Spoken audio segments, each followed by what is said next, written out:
As-tu déjà ressenti une direction intérieure, une sensation profonde et inexplicable qui te pousse à faire un choix précis dans ta vie? Ce n'est pas un hasard.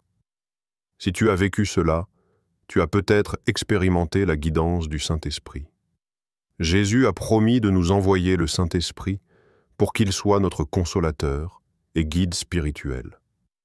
Dans cette vidéo, nous allons explorer 7 signes puissants qui montrent que le Saint-Esprit est à l'œuvre dans ta vie. 1. Une paix profonde qui surpasse la compréhension. Imagine un instant. Tu te retrouves à un carrefour de ta vie. Une décision difficile à prendre. Les enjeux sont grands et tout autour de toi semble flou, incertain, même chaotique.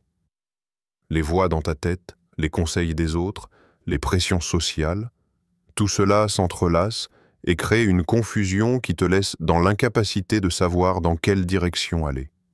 Pourtant, malgré tout ce tumulte extérieur, il y a une sensation étrange qui émerge en toi. Une paix profonde, inexplicable. C'est comme si tout à coup, un voile se levait et tu savais, au plus profond de ton être, que la décision que tu prends est la bonne. Cette paix n'a rien à voir avec la logique ou les circonstances. En fait, elle défie la compréhension humaine. Comment est-ce possible, se demandera-t-on. Comment peut-on ressentir cette sérénité alors même que tout autour de nous est en désordre? Eh bien, c'est là la beauté de l'action du Saint-Esprit. Il ne guide pas selon ce que les yeux peuvent voir ou ce que la logique peut saisir, mais selon ce que l'Esprit de Dieu nous révèle au plus profond de notre cœur. Tu vois, cette paix n'est pas simplement une absence de chaos. Ce n'est pas la tranquillité que l'on peut ressentir après avoir pris une décision facile, sans conflit intérieur. Non, c'est une paix qui surpasse toute compréhension, comme le dit la Bible dans Philippiens 4:7, et la paix de Dieu, qui surpasse toute intelligence, gardera vos cœurs et vos pensées en Jésus-Christ. Cette paix est divine. Elle vient directement du Saint-Esprit et témoigne de sa présence dans ta vie. C'est cette paix que tu ressens quand tu sais, sans l'ombre d'un doute, que tu es dans la volonté de Dieu, même si tout semble être incertain. Il n'est pas rare que cette paix se manifeste dans les moments de plus grande confusion ou de plus grand stress. Alors que d'autres autour de toi pourraient être pris dans des tourments et des inquiétudes, toi, tu sens une tranquillité qui ne peut venir que d'une source divine. Pense à un moment précis où tu as fait un choix difficile, un changement de carrière, une décision personnelle importante, ou même un pas de foi dans ta relation avec Dieu. Tu avais peut-être des doutes, des questions qui restaient sans réponse, mais malgré tout, quelque chose en toi te disait que c'était la bonne direction. Cette sensation de sérénité n'est pas le fruit du hasard ni de la chance. C'est la voix du Saint-Esprit qui te guide. Cela peut être déconcertant pour certains. Comment expliquer cette paix? Comment peut-on avoir la certitude que c'est le Saint-Esprit qui agit? La réponse réside dans cette assurance silencieuse, mais profonde, que tu ressens dans ton âme. Les conditions extérieures ne dictent pas cette paix. Elle n'est pas influencée par le monde autour de toi. Elle est le fruit de ta relation avec Dieu, un signe de son action dans ta vie. Tu sais que lorsque le Saint-Esprit te guide, tout peut sembler difficile à l'extérieur, mais à l'intérieur, il y a cette certitude que tu fais exactement ce que Dieu veut pour toi. Et cette conviction te libère. Elle te libère de la peur du rejet, de l'échec, de l'incertitude. Pourquoi? Parce que cette paix vient du ciel. Elle te rappelle que tu n'es pas seul dans tes décisions, que Dieu marche à tes côtés. Il est important de comprendre que cette paix, cette tranquillité intérieure, n'est pas la même que la paix que l'on peut ressentir dans des circonstances agréables. Ce n'est pas une paix qui vient d'une situation calme ou d'une absence de conflit. Non, cette paix-là existe même au milieu de l'agitation. C'est un témoignage que tu es en harmonie avec la volonté divine, même lorsque tout autour de toi semble incertain. Et cette paix peut se manifester de différentes manières. Parfois, c'est une sensation douce, un apaisement subtil, un murmure tranquille qui te dit que tout ira bien, même si tu ne vois pas immédiatement les résultats. D'autres fois, elle peut être plus marquée, comme un sentiment de clarté soudaine qui te permet de faire un choix que tu n'avais pas envisagé auparavant, mais qui te semble juste. Peu importe la forme que cela prend, ce que tu dois retenir, c'est que lorsque tu expérimentes cette paix, tu n'es pas en train de prendre une décision seule. Tu es guidé par le Saint-Esprit, et cette paix est un témoignage vivant de sa présence en toi. C'est un signe clair que Dieu est en train de guider tes pas, et tu peux te reposer sur lui en toute confiance. Alors, la prochaine fois que tu te retrouveras à un croisement dans un moment de décision difficile, rappelle-toi cette paix intérieure. Si elle est présente, sache que c'est le Saint-Esprit qui t'accompagne. Et même si la route semble incertaine, cette paix sera ton phare, te guidant à travers les ténèbres et te menant toujours plus près du cœur de Dieu. 2. Une conviction qui te pousse à agir. Il y a ces moments où tu ressens une impulsion soudaine, un feu intérieur qui te pousse à faire quelque chose, même si cela te semble étrange, inconfortable ou inattendu. Ce n'est pas une simple idée qui traverse ton esprit comme un éclair passager. C'est plus profond que cela. C'est comme une force intérieure qui t'incite à bouger, à parler, à prendre une décision, même quand ton esprit hésite ou que la peur tente de t'arrêter. C'est exactement ainsi que le Saint-Esprit agit en nous. Il ne se contente pas de nous donner la paix dans nos décisions, il nous pousse également à passer à l'action. Un appel qui ne te laisse pas indifférent. Imagine ceci. Tu marches dans la rue, plongé dans tes pensées, et soudain, ton regard croise une personne assise sur un banc, le regard vide, visiblement perdu dans ses soucis. Sans savoir pourquoi, tu ressens une forte pression sur ton cœur. Tu sens que tu devrais aller lui parler, lui dire quelque chose, l'encourager, lui rappeler qu'elle est aimée. Mais une autre partie de toi hésite. Et si elle me rejetait? Et si je me trompais?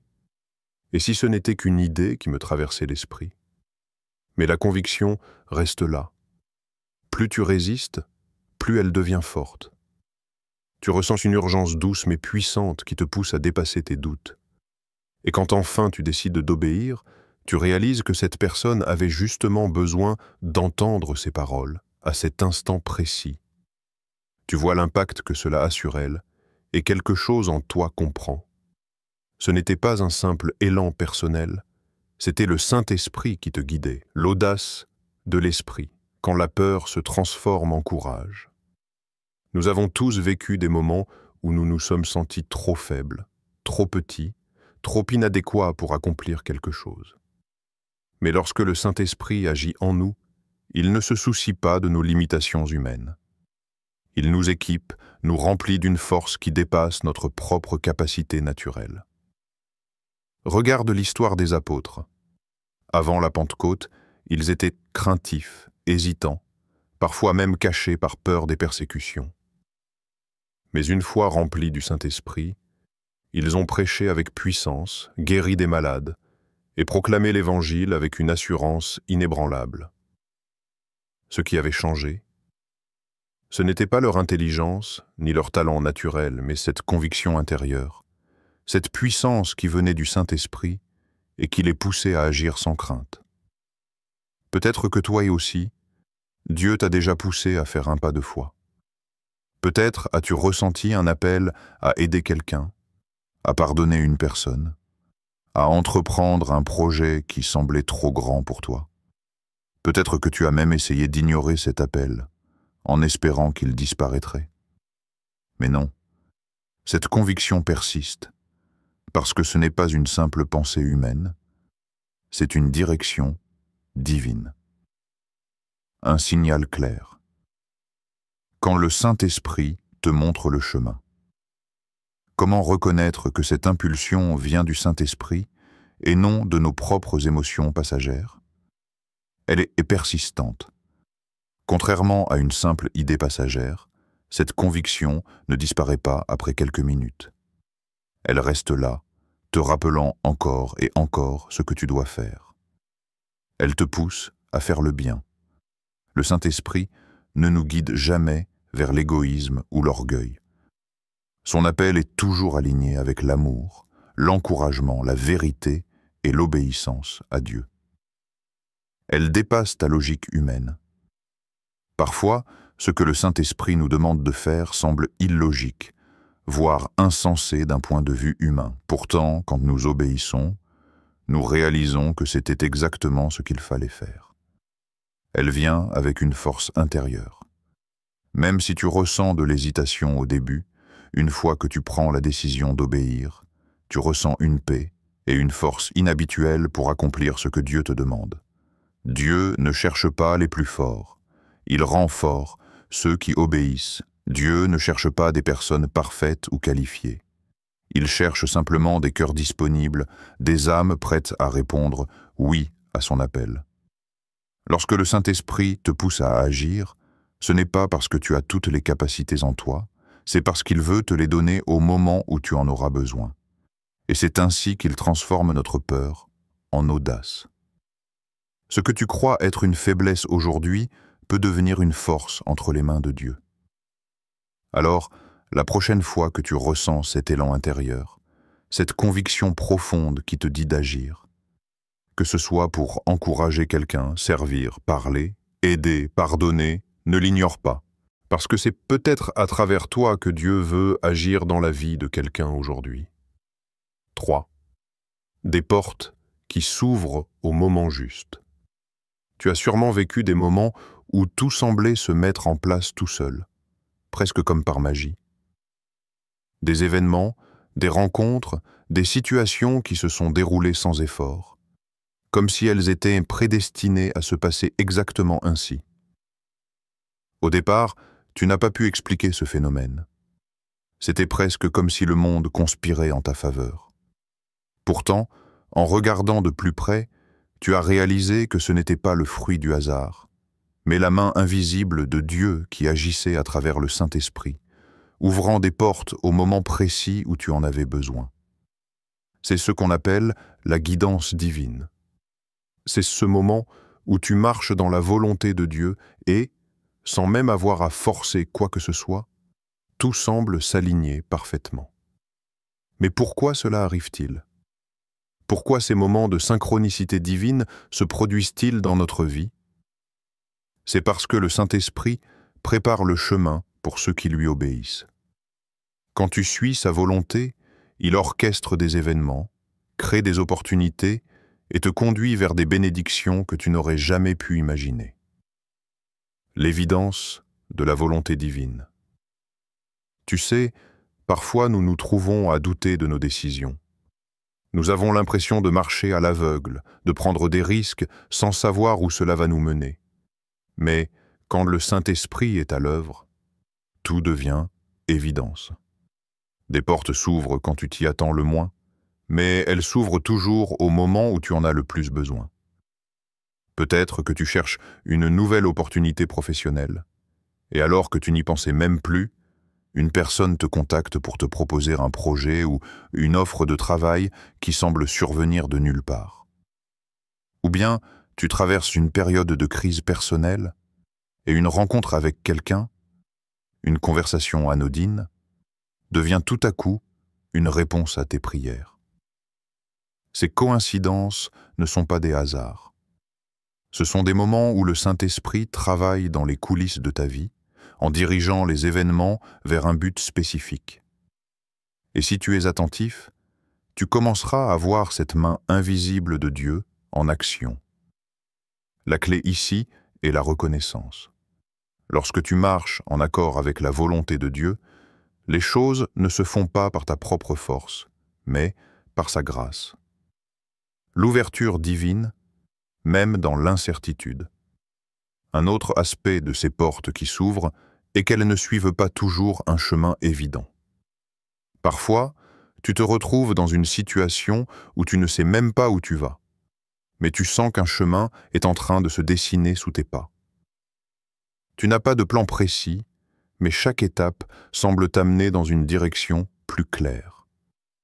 C'est alors que tu réalises que même sans voir l'ensemble du tableau, Dieu te guide à chaque instant. Le Saint-Esprit ouvre les portes quand tu avances, même dans l'incertitude. Cela peut sembler perturbant, car notre tendance naturelle est de vouloir tout contrôler, tout planifier à l'avance. Mais Dieu nous invite à faire confiance, à faire un pas dans l'inconnu. Chaque ouverture de porte devient un acte de foi, un acte de confiance dans la sagesse divine qui dépasse notre compréhension humaine.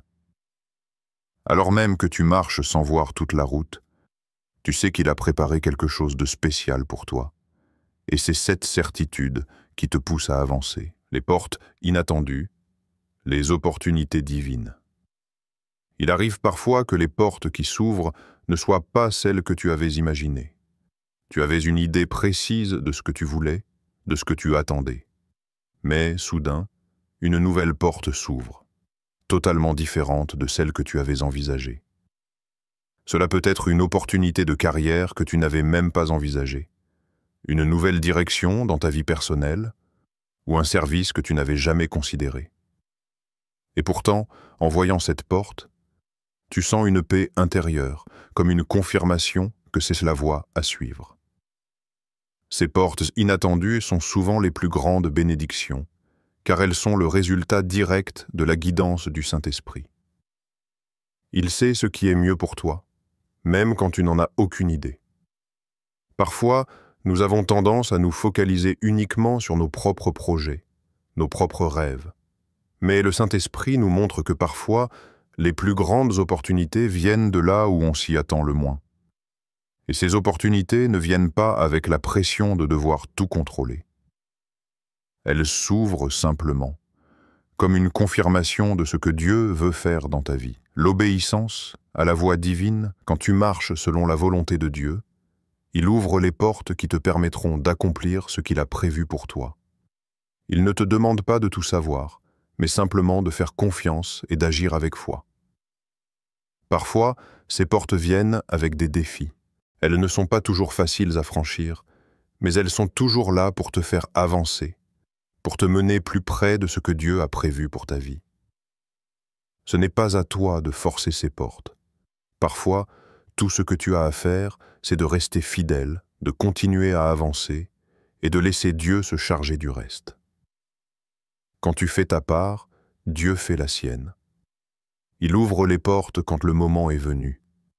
Alors sois attentif à ces moments où tout semble s'aligner sans effort, parce qu'à travers eux, tu vois le travail invisible du Saint-Esprit qui te conduit exactement là où tu dois être.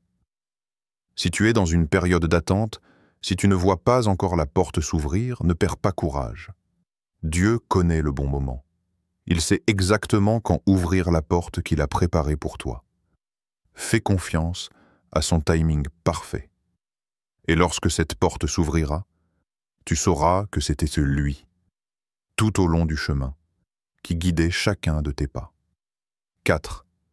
Sensibilité accrue au péché. Il y a ces moments où, après avoir agi de manière contraire à la volonté de Dieu, tu ressens un malaise profond, une sorte de gêne, une sensation de vide, un poids sur ton cœur qui ne te lâche pas. C'est comme si tout en toi te disait « ce n'est pas ce que Dieu veut pour toi ». Mais cette sensation ne te plonge pas dans la honte ni dans un sentiment accablant de culpabilité. Non, ce n'est pas ce que l'on appelle la condamnation. C'est une conviction douce mais puissante qui t'incite à te tourner vers Dieu, à reconnaître ton erreur et à revenir à lui. Ce n'est pas un fardeau de culpabilité qui te ronge. C'est une alerte divine, une lumière intérieure qui brille dans ton âme, te montrant là où tu t'es égaré, mais avec l'amour du Père qui t'invite à la repentance.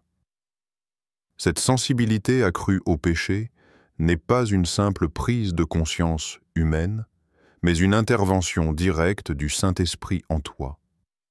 Il agit comme un purificateur intérieur, une voix douce qui te guide vers la lumière, loin de l'obscurité. Un appel à la repentance, pas à la condamnation. Le Saint-Esprit ne cherche pas à te condamner, mais à te purifier. Parfois, nous confondons cette conviction de péché avec la culpabilité. Mais la culpabilité nous garde dans la honte, nous fait croire que nous sommes irrécupérables, nous éloigne de Dieu. Le Saint-Esprit, lui, cherche toujours à nous rapprocher de Dieu, à nous ramener à notre Créateur. Il est là pour nous guider dans le processus de repentance. Il faut comprendre que la repentance ne consiste pas seulement à regretter une erreur, mais à changer de direction.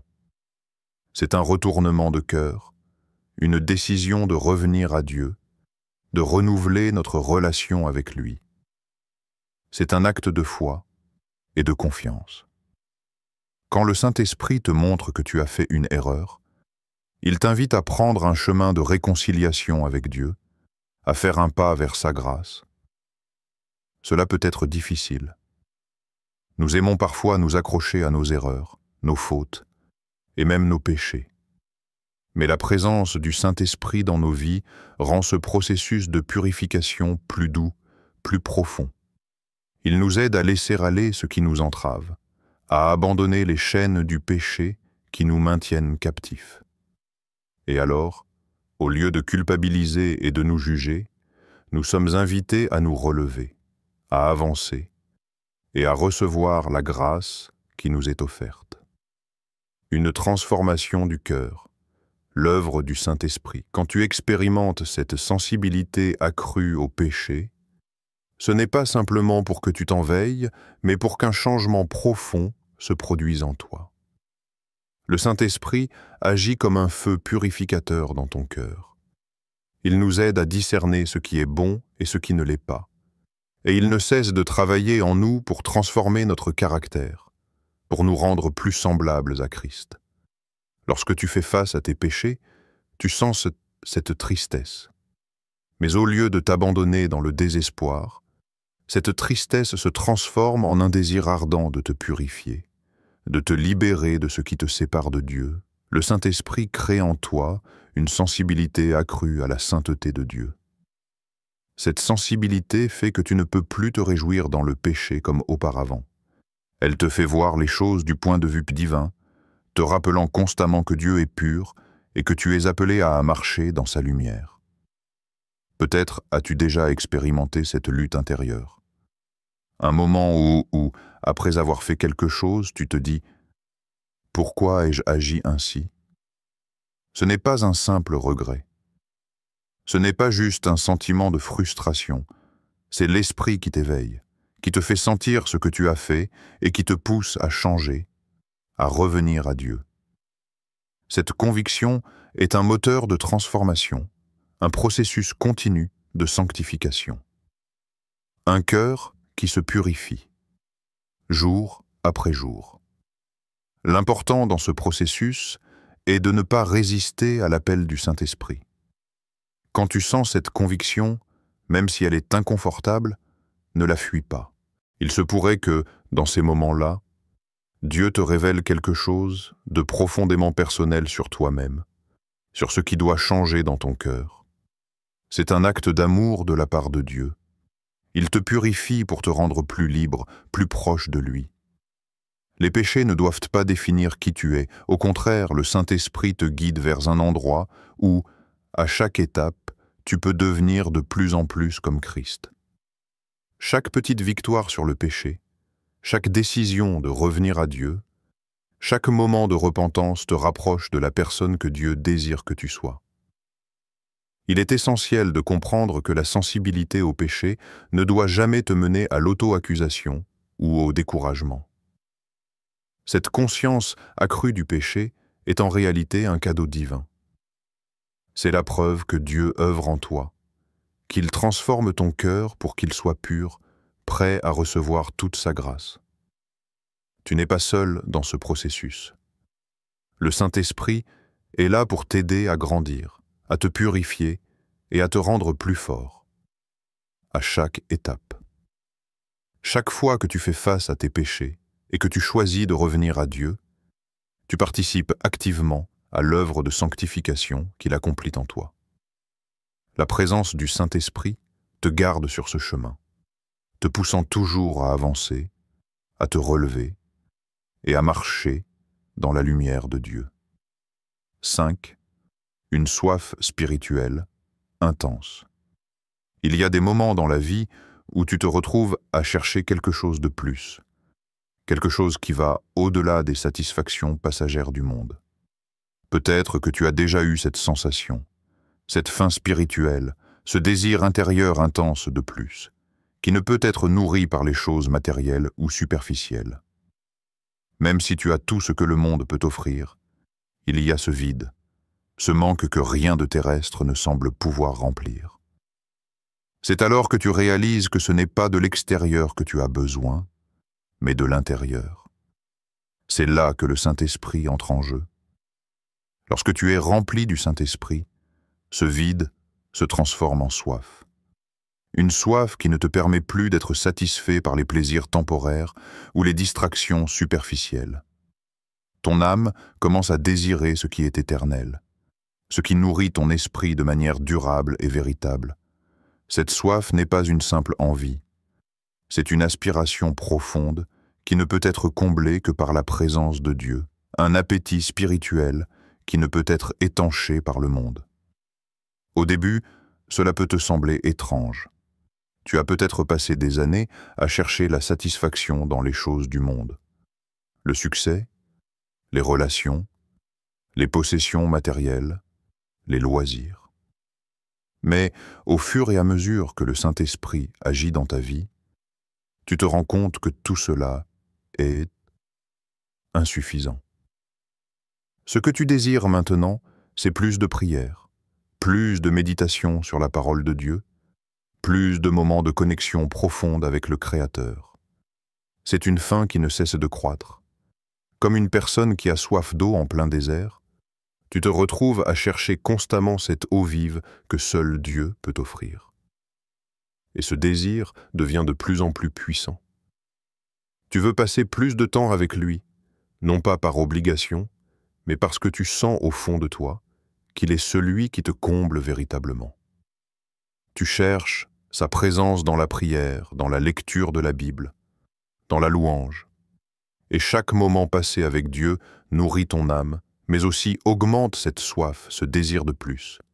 C'est un cercle vertueux, une boucle où le Saint-Esprit alimente ta quête spirituelle. Et cette quête te pousse à rechercher encore plus la communion avec Dieu, le Saint-Esprit, comme source de vie. Quand tu ressens cette soif spirituelle intense, il est important de comprendre qu'il ne s'agit pas seulement d'un désir passager. Ce n'est pas une sensation fugace, mais une transformation profonde qui se produit dans ton cœur. Le Saint-Esprit travaille en toi pour créer un désir ardent de Dieu, un désir qui ne peut être satisfait par rien d'autre que sa présence. Ce n'est pas un désir de confort, ni même de guérison. C'est un désir de sanctification, de rapprochement de Dieu. Cette soif spirituelle est un signe que le Saint-Esprit t'attire vers Dieu. C'est lui qui te mène à rechercher cette proximité, à chercher la communion avec ton Créateur. Jésus lui-même a parlé de cette eau vive qu'il offre à ceux qui sont assoiffés. Celui qui boit de cette eau-là n'aura jamais soif. Jean 4, 14. Et c'est précisément ce que le Saint-Esprit fait en toi. Il te montre que Dieu est la source d'une vie véritable, que tout ce que le monde offre est temporaire, mais que la présence de Dieu est éternelle. Un désir de renouvellement spirituel. Tu vois, lorsque tu es rempli du Saint-Esprit, cette soif spirituelle va bien au-delà de l'envie de simplement être bien spirituellement. Elle est aussi un appel au renouvellement continu. Cela signifie que même après avoir eu une expérience puissante avec Dieu, tu continues à chercher plus. Tu désires être renouvelé chaque jour, être plus près de lui, voir ton cœur purifié, ton esprit transformé. Cela peut parfois te paraître difficile ou frustrant, car tu réalises qu'il y a encore tellement de choses dans ta vie qui ne sont pas comme Dieu le voudrait. Mais cette fin te pousse à aller plus loin, à ne pas te contenter d'un statu quo spirituel. Elle t'incite à prier davantage, à approfondir ta compréhension de la parole de Dieu, à chercher des moments d'intimité avec lui. C'est une démarche constante, un voyage où tu sais qu'il n'y a pas de fin, parce que Dieu est infini, et que tu ne cesseras jamais d'apprendre à le connaître davantage. Le Saint-Esprit te guide dans cette quête. Et lorsque cette soif devient insatiable, il est important de se rappeler que c'est le Saint-Esprit qui la cultive en toi. Il est celui qui crée et nourrit ce désir de Dieu. Il est la source même de cette aspiration à plus de communion avec le Père. Le Saint-Esprit te guide dans ta quête spirituelle, te montrant les chemins que tu dois emprunter, les ressources que tu dois puiser pour nourrir cette soif. Les prières, les écritures, les moments de silence, la méditation, la communauté chrétienne. Mais cette quête n'est pas une quête que tu fais seul. Le Saint-Esprit est là à chaque étape. Il te soutient, te guide, te rappelle l'amour de Dieu pour toi. Et lorsque tu te sens fatigué ou découragé dans ta recherche, c'est lui qui renouvelle ta force, qui ravive en toi ce désir ardent de Dieu. Il t'enseigne que la vraie satisfaction ne vient que de lui et que cette quête spirituelle est la plus belle aventure de toutes. Alors, si tu te sens assoiffé, si tu ressens en toi ce besoin de plus, sache que c'est le Saint-Esprit qui te pousse vers une profonde intimité avec Dieu. C'est une soif qui ne peut être étanchée que par lui. Et c'est cette quête qui te permet de grandir spirituellement et de découvrir toujours plus de la richesse de sa présence. 6. Rappel constant de la parole de Dieu. Les rappels constants de la parole de Dieu ne se limitent pas à une simple citation des Écritures. Il s'agit plutôt d'une invitation, un appel vibratoire à réorienter notre existence vers une vérité intemporelle. C'est ce fil conducteur, cette lumière qui éclaire notre chemin, même lorsque les ténèbres semblent s'abattre autour de nous. Si nous prenons un moment pour réfléchir à cette parole, il devient évident qu'elle n'est pas une simple information à mémoriser, mais une révélation vivante, essentielle à notre épanouissement spirituel et à notre communion avec le divin. On pourrait croire que la parole de Dieu se résume à des textes sacrés ou à des moments particuliers de prière. Cependant, elle se manifeste dans chaque geste quotidien, dans chaque interaction, dans la façon dont nous réagissons face aux épreuves de la vie. Ce rappel constant, souvent silencieux, s'insinue dans nos pensées et façonne nos décisions, même lorsque nous ne nous en rendons pas compte. Il se cache dans les moments où nous choisissons d'agir avec amour et compassion, là où nous décidons de pardonner, là où nous optons pour la paix, plutôt que pour la guerre. Ces rappels ne viennent pas toujours de nous-mêmes, mais parfois, ce sont les personnes autour de nous, des proches, des amis, ou même des étrangers, qui agissent comme des instruments de la parole divine. Parfois, un simple mot ou une phrase prononcée au bon moment peut bouleverser le cours de notre journée, raviver notre foi et nous rappeler que nous ne sommes jamais seuls. Ces rappels, donc, ne sont pas uniquement des versets ou des enseignements extraits des Écritures, mais des expériences vécues où la parole de Dieu devient tangible. Imaginez par exemple une situation difficile où tout semble perdu. Et puis, soudainement, une pensée vous traverse l'esprit. Tout est possible à celui qui croit. Ces mots ne sont pas juste des lettres sur une page. Ils résonnent, ils vivifient l'âme. C'est ce qu'on appelle un rappel divin. Ce n'est pas une coïncidence, c'est un signe, un appel à réagir selon la vérité profonde de la foi. L'invocation constante de la parole de Dieu dans notre quotidien n'est donc pas une pratique religieuse isolée, mais un ancrage, – un guide qui nous aide à naviguer dans un monde souvent chaotique. C'est également dans les moments de silence, de recueillement intérieur, que ces rappels se révèlent le plus. C'est dans le calme, loin de l'agitation extérieure, que la parole de Dieu trouve sa place. La lecture quotidienne des Écritures, la méditation, la prière, tous ces gestes peuvent être vus comme des pratiques qui nous permettent de nous connecter aux vérités divines et de les inscrire profondément dans notre cœur. Mais même sans ces moments explicites, la parole continue de vibrer, de guider, de fortifier. Elle agit comme un phare dans la tempête, un compagnon fidèle qui, même dans l'invisible, éclaire notre parcours. Alors, comment discerner ces rappels dans notre vie? Ils sont partout. Dans les paroles d'une chanson que vous entendez par hasard, dans les conseils d'un mentor, dans les sourires d'un inconnu, dans la beauté d'un coucher de soleil. Ces instants semblent anodins, mais ce sont ces petites touches divines qui, une fois assemblées, forment un tableau d'espoir, de foi et de conviction. Ils nous rappellent constamment la présence active de Dieu dans chaque aspect de notre existence, nous incitant à marcher dans la lumière de sa parole, à l'incarner dans nos actions. Le vrai défi n'est pas dans la reconnaissance de cette parole, mais dans son intégration au plus profond de notre être. Combien de fois avons-nous entendu des paroles spirituelles sans vraiment les laisser transformer notre vie? L'appel à se rappeler constamment de la parole de Dieu, c'est l'invitation à laisser cette parole prendre racine en nous, à la vivre, à l'incarner dans notre manière d'être. Ce n'est pas une parole qui se contente de résonner dans nos oreilles, mais une parole qui nous transperce et nous guide. Ainsi, chaque rappel, qu'il vienne sous forme de pensées inspirées, d'événements apparemment fortuits ou de rencontres spirituelles, devient un moyen de nous aligner avec un dessein plus grand que nous-mêmes. Ces rappels, parfois subtils, parfois puissants, nous rappellent ce que nous avons tendance à oublier. Nous ne marchons jamais seuls.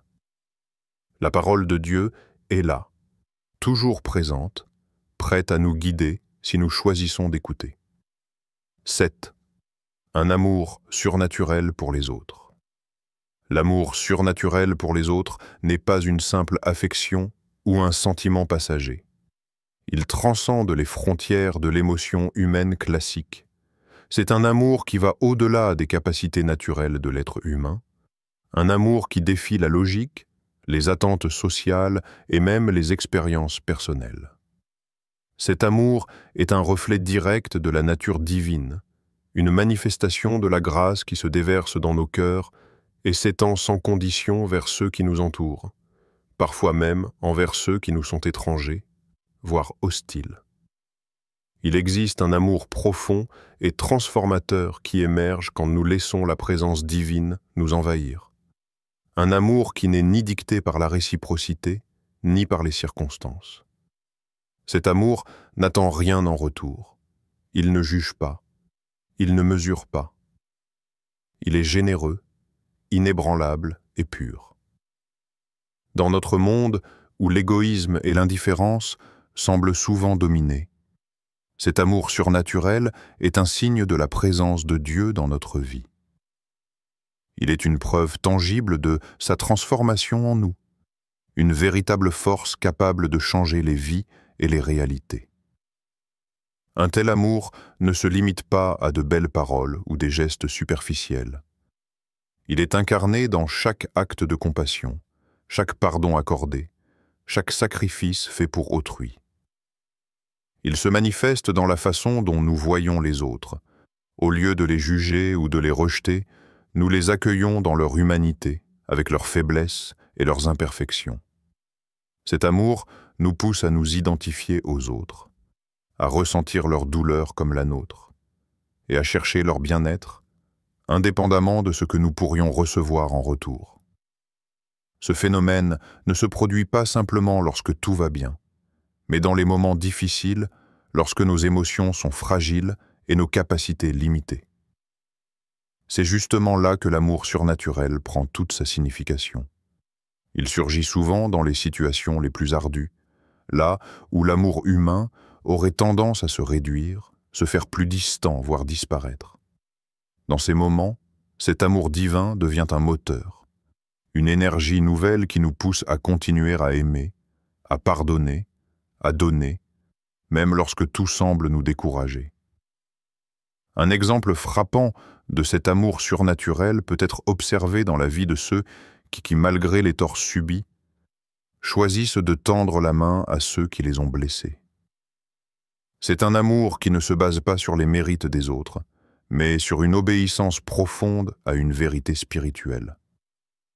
Cet amour va à contre-courant des lois humaines qui stipulent que l'on ne doit aimer que ceux qui nous aiment, que l'on doit rendre le bien pour le bien. Il s'agit plutôt d'une dynamique où l'on aime, même en l'absence de toute reconnaissance ou de gratitude. Il est aussi un amour qui pousse à servir sans attendre de retour. Pensez à toutes les actions faites dans l'ombre, loin des projecteurs, des efforts déployés pour apporter du réconfort et de la joie aux autres, sans que cela ne soit vu ou récompensé. Ces gestes simples, mais empreints d'une grande générosité, sont porteurs d'une puissance spirituelle qui dépasse de loin les actions humaines ordinaires. Cet amour surnaturel s'incarne dans des gestes d'humilité, dans des sacrifices silencieux, dans des paroles de réconfort et des actes d'aide désintéressés. De plus, cet amour ne se limite pas à un cercle restreint de proches ou d'amis, il s'étend à l'étranger, à l'inconnu, à l'indigent, au marginalisé, à l'opprimé. C'est un amour qui refuse de distinguer entre les différentes catégories de personnes. Il voit en chaque individu une âme précieuse, digne d'amour et de respect, indépendamment de sa condition sociale, de sa culture ou de son passé. Cet amour nous pousse à aller au-delà de nos préjugés, de nos peurs et de nos incompréhensions, pour embrasser les autres avec un cœur ouvert, sans jugement. Il est aussi important de noter que cet amour surnaturel n'est pas seulement dirigé vers ceux qui nous entourent. Parfois, il nous faut nous aimer nous-mêmes dans cette même perspective divine, nous accepter avec toutes nos imperfections et reconnaître que Dieu, dans son amour infini, nous aime tels que nous sommes. Ce processus d'auto-acceptation nous permet ensuite de mieux aimer les autres, car comme l'enseignait l'Évangile, nous ne pouvons véritablement aimer notre prochain que lorsque nous avons appris à nous aimer nous-mêmes. Ce signe d'un amour surnaturel est un des plus beaux témoignages de la transformation que Dieu peut opérer en nous. Lorsqu'il s'incarne dans nos vies, il devient une lumière éclatante, capable de briser les chaînes de l'égoïsme et d'apporter la guérison dans un monde blessé. Cet amour, à la fois simple et profond, peut changer des vies, bâtir des ponts entre des communautés divisées, réconcilier des relations brisées et apporter une paix durable. Un amour qui ne vient pas de nous-mêmes, mais qui nous est donné et que nous sommes appelés à partager sans compter. Application pratique. Comment vivre sous la direction du Saint-Esprit? Vivre sous la direction du Saint-Esprit n'est pas une théorie lointaine, mais une réalité quotidienne et profondément transformative. Pour qu'un chrétien puisse véritablement marcher sous l'égide du Saint-Esprit, il doit avant tout développer une relation intime et personnelle avec lui. Cela ne se fait pas par des actions extérieures ou des connaissances intellectuelles seules, mais par un engagement sincère à écouter, à suivre et à répondre à l'appel divin chaque jour. Voici quelques étapes pratiques pour vivre pleinement sous la direction du Saint-Esprit. 1. Chercher une relation quotidienne avec Dieu. La première étape pour vivre sous la direction du Saint-Esprit est de cultiver une vie de prière constante et de méditation sur la parole de Dieu. Le Saint-Esprit parle à notre cœur à travers des impressions, des convictions profondes, et parfois même des pensées qui viennent à notre esprit lors de moments de silence et de prière. Il est essentiel d'ouvrir notre cœur à l'Esprit Saint, de le rechercher activement et de lui demander de nous guider dans nos décisions quotidiennes. L'Écriture nous dit de ne pas étouffer le Saint-Esprit, 1 Thessaloniciens 19, ce qui signifie que nous devons être réceptifs à ses murmures et à sa direction, même dans les petites choses de la vie. 2. Écouter attentivement la voix du Saint-Esprit. Le Saint-Esprit ne crie pas à notre oreille, mais parle souvent dans des moments de calme intérieur.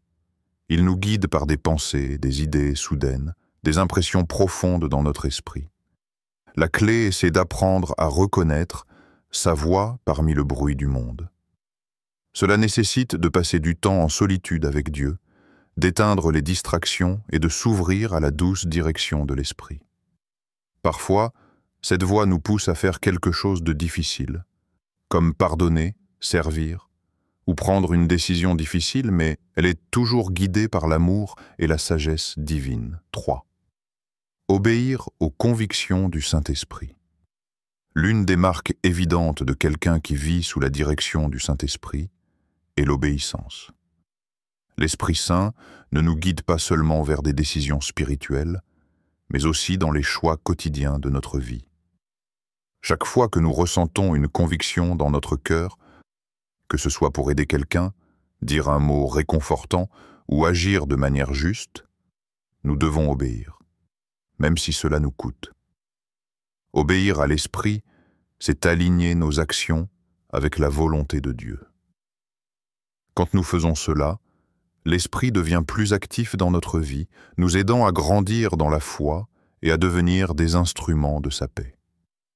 4. Se laisser transformer par le fruit de l'Esprit. Vivre sous la direction du Saint-Esprit signifie aussi permettre à l'Esprit de transformer notre caractère. Galates 5, 22, 23 nous parle des fruits de l'Esprit. L'amour, la joie, la paix, la patience, la bonté, la bienveillance, la fidélité, la douceur, la maîtrise de soi. Ces qualités ne sont pas le fruit d'un effort humain, mais du travail du Saint-Esprit en nous. À mesure que nous nous abandonnons à sa direction, ces traits se manifestent naturellement dans notre vie, rendant notre caractère plus semblable à celui de Jésus. Le Saint-Esprit agit en nous pour purger tout ce qui est charnel et nous transformer de l'intérieur. 5. Vivre une vie de service et de témoignage. Enfin, vivre sous la direction du Saint-Esprit ne consiste pas seulement à recevoir, mais aussi à donner. L'Esprit Saint nous pousse à servir les autres, à porter des fruits pour le royaume de Dieu. Parfois, cela signifie être un témoin de la foi dans notre environnement immédiat. Partager l'Évangile avec ceux qui ne connaissent pas encore Jésus, ou simplement être une présence réconfortante et pleine de compassion pour ceux qui souffrent. Le Saint-Esprit nous équipe aussi pour des ministères spécifiques, qu'il s'agisse de prier pour les malades, de consoler les affligés, ou d'agir de manière créative dans les œuvres de charité. Prière finale. Seigneur, nous venons devant toi, reconnaissant que nous ne pouvons rien faire sans ta présence. Nous te remercions pour le don précieux de ton Saint-Esprit qui nous guide, nous enseigne et nous transforme. Seigneur, nous désirons plus que tout vivre sous la direction de ton Esprit, obéir à sa voix et lui permettre de diriger chaque aspect de notre vie. Aide-nous à être sensibles à ses murmures, à obéir à ses convictions et à refléter les fruits de l'Esprit dans notre comportement. Que ton Esprit nous remplisse chaque jour et nous guide dans toutes nos décisions. Nous te prions de nous accorder la sagesse, la paix et la persévérance pour marcher dans tes voies, afin que nos vies témoignent de ta grandeur et de ton amour. Que tout ce que nous faisons soit fait dans la puissance du Saint-Esprit, pour ta gloire. Amen.